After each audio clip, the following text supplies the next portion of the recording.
বন্ধুরা, আমি আপনাদেরকে দেখাবো কিভাবে মতিঝিল থেকে মেট্রোতে চিড়িয়াখানা যাওয়া যায়। আমি মতিঝিল মেট্রো স্টেশনের ভিডিওটা করতে পারিনি। এখন আমরা আছি মিরপুর 10 নম্বর মেট্রো স্টেশনে। আমরা মতিঝিল থেকে এসেছি, সাথে আমাদের ফ্যামিলি আছে, নাতি আছে, নাতি মাথায় টুপি পরেছে। যাই হোক, এখন আমরা আছি মিরপুর 10 নম্বর মেট্রো স্টেশনে।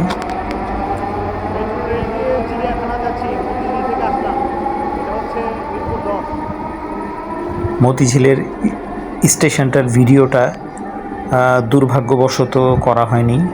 আপনাদেরকে দেখাবো কিভাবে মতিঝিল থেকে আপনার চিড়িয়াখানায় যেতে পারবেন, ফ্যামিলি নিয়ে ঘুরতে পারবেন।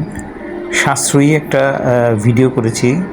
এখন চলে আসলাম আমরা 10 নম্বর মেট্রো স্টেশনে।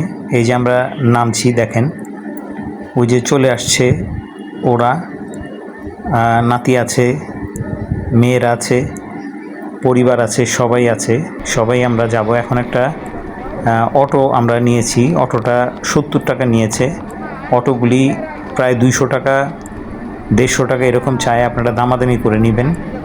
এই অটো রিক্সা দিয়ে মিরপুর 10 নম্বর স্টেশন থেকে অটোতে আপনারা চিড়িয়াখানায় যেতে পারবেন। আমিও সেরকমভাবে অটো নিয়েছি এবং কিছু খাওয়া সঙ্গে করে নিয়েছি, খিচুড়ি আর হচ্ছে গিয়ে বিরিয়ানি।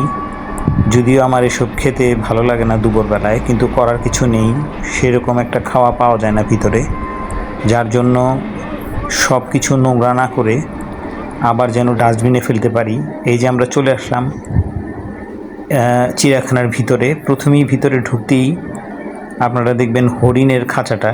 হরিণগুলি দূরে দূরে দেখা যাচ্ছে এবং খুব একটা কুয়াশাচ্ছন্ন দেখে দেখা যাচ্ছে না। এটা শীতের দিনে ভিডিওটা করা। আপনার মিরপুর চিড়িয়াখানার অবস্থাটা ভালো না, মানে আমরা খুব একটা সম্মান দিতে পারছি না পশু পাখিদের। এই যে চলে আসলাম ভোঁদরের খাঁচাতে। ভোঁদরগুলি গোসল করছে। তাদের অনেক হৃষ্টপুষ্টই মনে হচ্ছে, কিন্তু আমি পশুদের খাঁচাতে বন্দি করার পক্ষে না।